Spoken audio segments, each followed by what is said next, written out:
Good evening all, this is Siyad Ilikkal. എല്ലാ ദിവസവും വൈകിട്ട് 7 മണിക്കുള്ള മാർക്കറ്റ് ന്യൂസിലേക്ക് കിടക്കാം. നിഫ്റ്റി ഇന്ന് 26,000 വളരെ സ്മൂത്തായിട്ട് മറികടന്നു. 25,000 മറികടക്കാനായിട്ട് നിഫ്റ്റിക്ക് വളരെയധികം ബുദ്ധിമുട്ടായിരുന്നു. എന്നാൽ 26,000 അതുപോലെ ആയിരുന്നില്ല, വളരെ ഈസി ആയിട്ട് മറികടന്നു. ഏഷ്യൻ സൈഡിൽ നിന്ന് ചൈനീസ് ബാങ്ക് അവിടെ ഇൻട്രസ്റ്റ് റേറ്റ് 50 ബേസ് പോയിന്റ് കുറയ്ക്കുമെന്നുള്ളൊരു തീരുമാനം ഏഷ്യൻ സൈഡിന് ഒരു ഉണർവ് പകർന്നു. കൂടാതെ തന്നെ ഇന്ത്യയുടെ GDP forecast Morgan Stanley upgrade ചെയ്തിട്ടുണ്ട്. അതുപോലെ തന്നെ ഇന്ന് ഇന്ത്യൻ മാർക്കറ്റിൽ വലിയ പ്രോഫിറ്റ് ബുക്കിങ്ങോ കാര്യങ്ങളൊന്നും ഉണ്ടായിട്ടില്ല. 26,000 ഒക്കെ ടച്ച് ചെയ്യുമ്പോൾ പെട്ടെന്ന് തന്നെ ഒരു താഴെ വരുന്ന ഒരു സ്ഥിതിവിശേഷം ഇന്ന് ആ ഒരു സിസ്റ്റം ഇന്നുണ്ടായില്ല. FISും DISും കനത്ത ബൈയിങ് തുടരുകയാണ്. മിഡിൽ ഈസ്റ്റിലെല്ലാം തന്നെ സംഘർഷ സാധ്യതകളുണ്ട്. ഒരുപാട് പേര് മരിച്ചിട്ടുണ്ട്. എങ്കിൽ കൂടിയും ഇക്വിറ്റി മാർക്കറ്റിൽ അത് റിയാക്ട് ഇതുവരെ ചെയ്യപ്പെട്ടിട്ടില്ല. ഗോൾഡിൽ റിയാക്ട് ചെയ്യപ്പെട്ടിട്ടുണ്ട്. ഗോൾഡ് പെർ ഔൺസിന് ഇൻ്റർനാഷണൽ മാർക്കറ്റിൽ 2,632 ഉയർന്നിട്ടുണ്ട്. എന്നാൽ ബ്രന്റ് ഓയിലിന് ഇത് വലിയ ചലനങ്ങൾ സൃഷ്ടിച്ചിട്ടില്ല. ബ്രന്റ് ഓയിൽ $75 പെർ ബാരൽ എന്ന നിലയിലാണ് ഇപ്പോൾ ഇൻ്റർനാഷണൽ മാർക്കറ്റിൽ ട്രേഡിംഗ് തുടരുന്നത്. നമുക്ക് നിഫ്റ്റിയുടെ ചാർട്ട് ഒന്ന് നോക്കാം. നിഫ്റ്റിയുടെ ചാർട്ടിൽ ആദ്യം ഓപ്പൺ ചെയ്തു, പെട്ടെന്ന് ഒരു ലോ ക്രിയേറ്റ് ചെയ്തിട്ടുണ്ട് 25,880. അതിനുശേഷം നിഫ്റ്റി വോളറ്റൈലായിരുന്നു. ഇന്ത്യ വിക്സ് ഇനീഷ്യലി സ്പൈക്ക് ചെയ്തിരുന്നു. മാർക്കറ്റ് ക്ലോസ് ചെയ്യുന്ന സമയത്താണ് ഇന്ത്യ വിക്സ് 3% ഫോൾ ആയത്. ഇന്നത്തെ ലോയിൽ നിന്ന് 125 പോയിന്റ് അപ്പായി 26,011 ഇൻട്രാഡേ ഹൈ ക്രിയേറ്റ് ചെയ്തു. അവസാനം 26,000 താഴെ നിഫ്റ്റിക്ക് ക്ലോസ് നടത്തി. നിഫ്റ്റിയിൽ മികച്ച പ്രകടനം കാഴ്ചവെച്ചിട്ടുള്ളത് ഏറെ നാളുകളിലായിട്ട് ഫോളിലായിരുന്ന Tata Steel 4.5%, Hindalco 4%, Power Grid, TechM, Adani Enterprises തുടങ്ങിയ കമ്പനീസാണ്. Profit booking SBI Life, HUL, Grasim, UltraTech Cement, Shriram Finance തുടങ്ങിയ കമ്പനീസാണ്. ഇനി ഓപ്പൺ ഇൻട്രസ്റ്റും നമുക്ക് ഗ്ലോബൽ മാർക്കറ്റും പരിശോധിക്കാം. ഈ വരുന്ന ശനി ഞായർ ദിവസങ്ങളിൽ കൊച്ചിയിൽ നമ്മുടെ ഓഫീസിൽ വെച്ച് ഓഫ്ലൈൻ സ്വിംഗ് കോഴ്സ്, അതായത് ബേസിക് സ്റ്റോക്ക് മാർക്കറ്റ് കോഴ്സ്, കൂടാതെ തന്നെ ഞായറാഴ്ച ഫ്യൂച്ചർ ആൻഡ് ഓപ്ഷൻ്റെ ഓഫ്ലൈൻ ക്ലാസ് നടക്കുന്നുണ്ട്. അപ്പോൾ താല്പര്യമുള്ള ആളുകൾ ഫസ്റ്റ് കമൻറ്റിൽ ഞാൻ നമ്പർ പിൻ ചെയ്ത് വെച്ചിട്ടുണ്ട്. വാട്സപ്പ് നമ്പറാണ്, അതിൽ ബന്ധപ്പെടാം. ഇനി ഇവിടെ വരാൻ പറ്റാത്ത ആളുകൾക്ക് ഓൺലൈനും ജോയിൻ ചെയ്യാൻ സാധിക്കും. കുറഞ്ഞ ഫീസിൽ നമുക്ക് ഈ 2 കോഴ്സുകളും പഠിക്കാൻ പറ്റും. ഓപ്പൺ ഇൻട്രസ്റ്റ് നോക്കാം. നാളെ ബാങ്ക് നിഫ്റ്റിയുടെ എക്സ്പയറി ആണ്. സ്പോട്ട് 53,968, മേജർ സപ്പോർട്ട് 53,000, മേജർ അതായത് 53,968 സപ്പോർട്ടായിട്ട് നിൽക്കുന്ന 53,000 തന്നെയാണ്. റെസിസ്റ്റൻസ് സോൺ 54,500 എന്ന റേഞ്ചിലാണ് റെസിസ്റ്റൻസ് സോൺ ബാങ്ക് നിഫ്റ്റിയുടെ ഉള്ളത്. ഇനി ഗ്ലോബൽ മാർക്കറ്റ് നോക്കാം. ഗ്ലോബൽ മാർക്കറ്റിൽ ഏറ്റവും ടോപ്പിൽ കാണാം ബിറ്റ് കോയിൻ 63,000, തൊട്ട് താഴെ ബ്രന്റ് ഓയിൽ $74 പെർ ഔൺസ്, തൊട്ട് താഴെ ഗോൾഡ് ഇൻ്റർനാഷണൽ മാർക്കറ്റിൽ 2,631 per ounce, Brent oil per ബാരലാണ് കേട്ടോ. തൊട്ട് താഴെ ഓസ്ട്രേലിയ റെഡ് ഫ്ലാറ്റ് ആയിരുന്നു. എന്നാൽ ചൈന കാണാം 4% റാലി.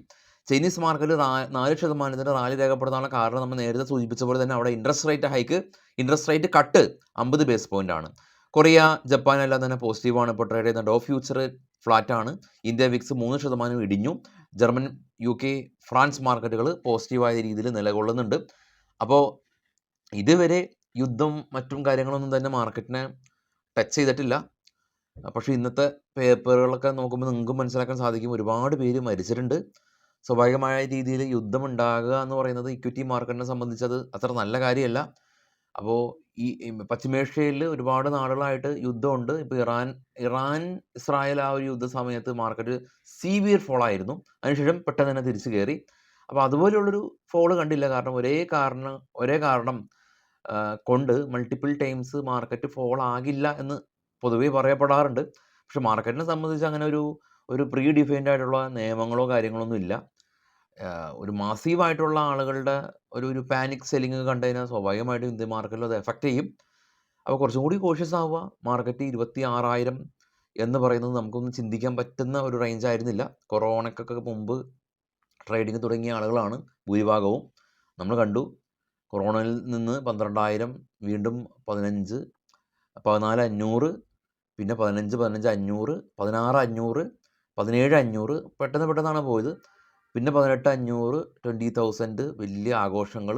പിന്നെ മുന്നോട്ട് പോയി 26,000 ആണ്. 20-ന് ശേഷം 26,000 നമുക്ക് വലുതായിട്ടൊന്നും ചേഞ്ചസ് ഒന്നും ഫീൽ ചെയ്യുന്നില്ല. കാരണം സ്റ്റോക്കുകളെല്ലാം തന്നെ റാലി രേഖപ്പെടുത്തി.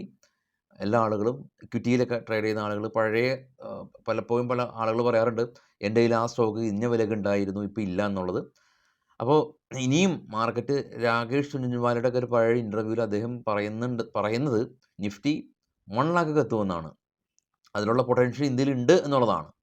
അപ്പോൾ അങ്ങനെയൊക്കെ സംഭവിക്കട്ടെ എന്ന് പ്രതീക്ഷിക്കാം. നമുക്ക് സ്റ്റോക്കുകളുടെ കുറച്ച് വാർത്തകളിലേക്ക് പോവാം. ആസ്ട്രസെൻസിക്ക ഫാർമ ഇന്ന് റാലി രേഖപ്പെടുത്തി. രാവിലെ നമ്മൾ പ്രീ മാർക്കറ്റിൽ ഡിസ്കസ് ചെയ്ത ന്യൂസാണല്ലേ. അവർക്ക് ക്യാൻസറിൻ്റെ ഡ്രഗ് ഇന്ത്യയിലേക്ക് റെക്കമെൻഡ് ചെയ്യാനും ഉള്ള ഒരു അനുവാദം കിട്ടിയ ഒരു കാര്യം നമ്മൾ ഡിസ്കസ് ചെയ്തു. IEX ആയിട്ട് ബന്ധപ്പെട്ടുള്ള ന്യൂസ്. IEX ഇന്ന് 11% ഫോളാണ്. ഈ മാർക്കറ്റ് ക്യാപ്പിംഗ് ഇംപ്ലിമെൻറ്റ് ചെയ്യുമെന്നുള്ള ഒരു കാര്യമാണ് IEXന് കുറച്ച് നാളായിട്ട് ഈ ഒരു സെയിം റീസൺ കൊണ്ട് IEX ഇടിവ് രേഖപ്പെടുന്നത്. യൂണിഫോം പ്രൈസ് ഇംപ്ലിമെൻറ്റ് ചെയ്യുക എന്നുള്ളതാണ് മാർക്കറ്റ് ക്യാപ്പിംഗ് കൊണ്ട് ഉദ്ദേശിക്കുന്നത്. L&T കമ്പനിക്ക് സൗദി അറേബ്യയിൽ നിന്നും അബുദാബിയിൽ നിന്നും ഒരു വലിയൊരു ഓർഡർ ലഭിച്ചതായിട്ട് കമ്പനി അറിയിച്ചു. IPCA ലാബ് ഇവർ നൊമോറ എന്ന് പറയുന്ന ഒരു റേറ്റിംഗ് ഏജൻസി IPCA ലാബിനെ അപ്ഗ്രേഡ് ചെയ്തു. സ്റ്റെർലിംഗ് ആൻഡ് വിൻസൺ കമ്പനിക്ക് 512 കോടി രൂപയുടെ ഓർഡർ ലഭിച്ചു. JK സിമെൻറ്റ് കമ്പനി ഇവർ പെയിൻറ്റ് ബിസിനസ്സിലേക്ക് കടന്നു വരികയാണെന്നുള്ള ന്യൂസ്.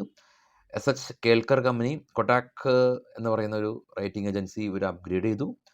JTL ഇൻഡസ്ട്രീസ് കമ്പനി ഇവർ stock split bonus share October 3 ഇവർ പ്രഖ്യാപിക്കും. JMR പവർ എമാക്കി ഗ്ലോബൽ എന്ന് പറഞ്ഞ റേറ്റിംഗ് ഏജൻസി അപ്ഗ്രേഡ് ചെയ്തു. IPOയിലേക്ക് വരുമ്പോൾ വെസ്റ്റേൺ കാരിയേറ്റ്സ് IPO ഇന്ന് പ്രത്യേകിച്ച് നേട്ടങ്ങളോ കോട്ടങ്ങളോ ഒന്നും ഉണ്ടാക്കിയിട്ടില്ല. ഒരു 0.58% ലിസ്റ്റിംഗ് ഗെയിൻ. എന്നാൽ ആർക്കേഡ് ഡെവലപ്പേഴ്സ് 36% ലിസ്റ്റിംഗും കിട്ടി. ആർക്കേഡ് ഞാൻ അപ്ലൈ ചെയ്തു, കിട്ടിയിരുന്നില്ല. ടാറ്റ എലക്സി കമ്പനി ഇവർ ഇന്ത്യയിലെ ആദ്യത്തെ ക്വൽക്കം 5G വയർലെസ് ആക്സസ് പ്ലാറ്റ്ഫോം ഇവർ ലോഞ്ച് ചെയ്തു. Vishal pharma company deepen Roots ആയിട്ട് ഇവർ മെർജ് ചെയ്യാനായിട്ട് കമ്പനി തീരുമാനിച്ചിട്ടുണ്ട്. ഇതാണ് ഇപ്പോൾ ഉള്ള ന്യൂസുകൾ. നമുക്കൊരു ബിസ്മൈഡ് ട്രേഡിംഗ് എന്ന് പറയുന്ന ഒരു വെബ്സൈറ്റ്, അതിൽ ട്രേഡ് ബഡി എന്ന് പറഞ്ഞ ടാബ്, അതിൽ IPO അങ്ങനെയുള്ള കാര്യങ്ങളെല്ലാം തന്നെ അവിടെ നമ്മൾ പരമാവധി കൊടുക്കാറുണ്ട്. ഇന്നലെ ഞാനൊരു കാര്യം നിങ്ങളുടെ അടുത്തൊരു മീൻസ് ലാസ്റ്റൊക്കെ ചെയ്തതിനെ കുറിച്ചൊരു സജഷൻ ചോദിച്ചു. ഒരുപാട് ആളുകൾ കമൻറ്റ് ചെയ്തു, ഒരുപാട് ആളുകൾ പേഴ്സണൽ മെസ്സേജ് ചെയ്തു, 1-2 ആളുകൾ വിളിച്ചു. വളരെ സന്തോഷം.